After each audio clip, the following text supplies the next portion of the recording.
আমার এই ভিডিওটা বিশেষ করে বিবাহিত নারীদের জন্য। বোন, ছোট মানুষ হিসেবে তারপরেও কিছু বড় বড় কথা বলি, বাস্তব মিলাই একদিন দেখে নিও সত্য বলেছিলাম না মিথ্যা বলেছিলাম। কখনোই তোমার শখের পুরুষের জন্য নিজের স্বামীটাকে কষ্ট দিও না। নিজের স্বামী যেমনই হোক না কেন, তোমার তো সে স্বামী। তোমার স্বামীকে কখনোই ছেড়ে যাও না। তোমার নিজের সুখ খুঁজতে যেয়ে কখনোই তোমার সন্তানকে এতিম করে দিও না। নিজেরটা কখনো এতটুকু চিন্তা তুমি করতে পারো না, কারণ তুমি হচ্ছ নারীর জাত, মায়ের জাত। তোমার কিছু করতে হইলেও তোমার অনেক কিছু ভাবনা চিন্তা করতে হবে। তোমার মনে অনেক কিছু চাইলেও তুমি সেটা মনের মতো করে পাইতে পারবা না, কারণ আল্লাহ তাআলা তোমাদেরকে সম্মান দিয়ে পাঠাইছেন, নারী হিসেবে পাঠাইছেন। পৃথিবীতে যত মানুষ আসছে সব কিন্তু নারীর গর্ভ থেকে আসতে হয়েছে। তাই তোমরা চাইলেও কিন্তু কখনো মুখ ফুটে সেটা বলতে পারো না। কিছু কিছু শখের জিনিস চাইলেও তুমি সেটা জীবনসঙ্গী হিসেবে নিতে পারো না।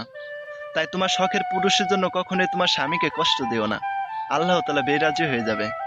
তোমার শখের জন্য, তোমার সুখের জন্য তুমি কখনো নিজের সন্তানটাকে এতিম করে দিও না। তোমার জীবনেও কোনোদিন আল্লাহ তাআলা সুখ শান্তি দিবে না। একটা কথা গান বেরিয়েছিল না কয়দিন আগে, নাঙের আসে তুমি ভাতার খোয়াইলা, ভাতার তোমার চাঙ্গে, তোমার নাঙ্গে আধা পথে নিয়ে তোমার কোমর ভাঙবে। আসলে পর পুরুষ অথবা তোমার স্বামীর পরে যে পুরুষটা তোমার জীবনে আসবে, মাঝপথে তোমার জীবনটাই ভেঙে দিবে। কখনোই না বাস্তবে তোমাকে নিয়ে জীবন পার করতে তারা পারবে না, হয়তো মিছামিছি স্বপ্ন দেখাতে পারে।